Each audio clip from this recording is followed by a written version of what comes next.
अच्छा बच्चे, अब ये नोट नंबर 3 देख लो, ये क्या बोल रहा है। नोट नंबर 3 में क्या बोल रहा है कि if A B is equal to null matrix and if A and B are non null matrix then determinant of A is equal to 0 and determinant of B is equal to 0। बच्चे यहाँ पे and है, and ध्यान में रखना। And का मतलब होगा कि ये भी 0 होना होगा, इसे भी 0 होना होगा। अगर किसी दो मैट्रिक्स का प्रोडक्ट नल मैट्रिक्स है और वो दोनों मैट्रिक्स हमारा नल मैट्रिक्स नहीं है, तो फिर उन दोनों के डिटर्मिनेंट को 0 होना होगा। एक को नहीं होना होगा, दोनों को 0 होना होगा, ये बोल रहा है इसमें। इसका प्रूफ बहुत सिंपल है। प्रूफ तुम ऐसे देख सकते हो। हमने क्या बोला, इसको हम कॉन्ट्राडिक्शन मेथड से प्रूफ करेंगे। हमने क्या बोला कि जो हमारा ए मैट्रिक्स है ना, उसको हमने मान लिया कि एक नॉन सिंगुलर मैट्रिक्स है। तो अगर ये नॉन सिंगुलर मैट्रिक्स है तो ए इनवर्स एग्जिस्ट करेगा। तो A B is equal to null matrix जो दे रखा है, इसमें हमने ए इनवर्स से प्री मल्टीप्लाई कर दिया। तो देख लो ये बच्चे प्री मल्टीप्लाई किया, तो प्री मल्टीप्लाई के बाद ये एसोसिएटिव रूल यूज़ कर लिया। एसोसिएटिव रूल की यूज़ किया तो ये क्या हो गया, आई बन गया, और ये हमारा क्या हो गया, नल मैट्रिक्स बन गया। तो फिर हमें यहाँ से क्या मिल गया, B is equal to null matrix. तो बट क्वेश्चन में तो मना कर रखा है कि बी तो हमारा नॉन नल मैट्रिक्स है, तो इसका फिर मतलब क्या हुआ कि डिटर्मिनेंट ऑफ ए 0 है। सिमिलरली डिटर्मिनेंट ऑफ बी 0 है। ठीक है ना, समझ रहे हो इस बात को।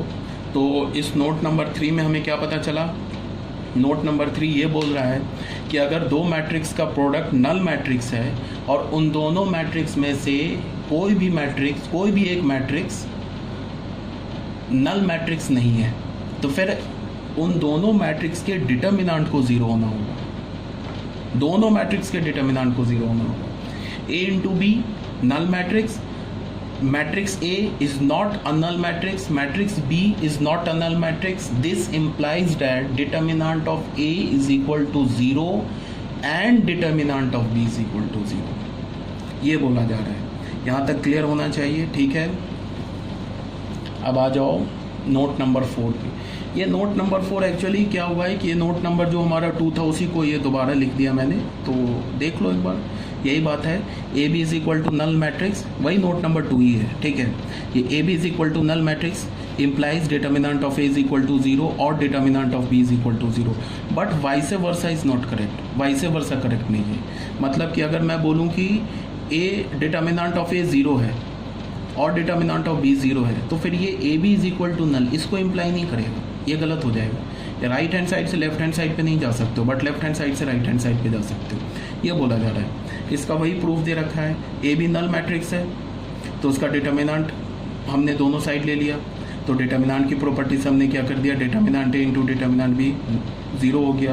तो यहाँ से हमें क्या पता चल गया, determinant of A is equal to 0 और determinant of B is equal to 0। ठीक है, एक दो एग्जांपल्स ले लिए यहाँ पे मैंने, जैसे ये मैट्रिक्स है, देखो ये मैट्रिक्स मैंने ले लिया ए 1 2 5 10, इसका डिटर्मिनेंट 0 है। ये मैट्रिक्स मैंने बी ले लिया, इसका डिटर्मिनेंट 0 के इक्वल नहीं है, इसका डिटर्मिनेंट क्या आएगा, 3 + 2 5 आएगा, वो नॉन ज़ीरो हो गया।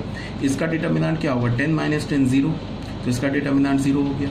तो यहाँ हमने क्या देखा कि ए मैट्रिक्स का डिटर्मिनेंट 0 है, बी का 0 नहीं है, बट इसका जब तुम प्रोडक्ट लोगे ना, यहाँ देखो जब इसका तुम प्रोडक्ट लोगे ना, ये जब हमने इसका प्रोडक्ट लिया ए इंटू बी, तो वो देखो नल मैट्रिक्स नहीं आया। यहाँ पे क्या हुआ कि एक मैट्रिक्स का तो डिटर्मिनेंट 0 आ गया ना, दूसरे का डिटर्मिनेंट 0 नहीं आया, एक का आ गया ना। यहाँ पे तो क्या बोला है कि किसी भी एक मैट्रिक्स का ए बी अगर नल मैट्रिक्स है तो किसी भी एक मैट्रिक्स का डिटर्मिनेंट 0 होना चाहिए, दोनों का हो गया वो भी ट्रू है। तो यहाँ पे हमने ले लिया ए का डिटर्मिनेंट 0, बी का डिटर्मिनेंट नॉट इक्वल टू 0, तो इसका जब हमने प्रोडक्ट लिया ना तो वो क्या हुआ, नल के इक्वल नहीं आया। ठीक है, इसी तरह से तुम क्या कर सकते हो कि ए को तुम एक ऐसा मैट्रिक्स लो जिसका डिटर्मिनेंट 0 आ जाए, एक मैट्रिक्स लो, बी मैट्रिक्स ले लो जिसका डिटर्मिनेंट क्या मिल जाए हमें, नॉट इक्वल टू 0। तो तुम देखना क्या ऐसे मैट्रिक्स मिल जाएंगे जिसका प्रोडक्ट जो होगा वो नल के इक्वल नहीं होगा। ऐसा भी हो सकता है। Similarly if determinant of A is not equal to 0 and determinant of B is equal to 0 does not imply, ये तो वही बात हो गई ना जो अभी हमने किया है यहाँ पे, determinant A 0 and determinant B not equal to 0। तो यहाँ से क्या पता चल गया हमें कि A B this does not imply A into B is a null matrix. ठीक है, ऐसा भी हो जाएगा कि ये भी हो सकता है कि determinant of A is not equal to 0 and determinant of B is not equal to 0। ये नहीं इम्प्लाई करेगा कि हमारे पास, अभी हमने ये नोट्स में भी पढ़ा है ना कि ए बी एक हमारे पास नल मैट्रिक्स हो जाए। मेरी बात समझ रहे हो ना? तो इसका मतलब यहाँ पे एक हम चाहें तो और जोड़ सकते हैं कि determinant of A is equal to 0 and determinant of B is equal to 0। This does not imply A into B is equal to null matrix. ये बात क्लियर होनी चाहिए।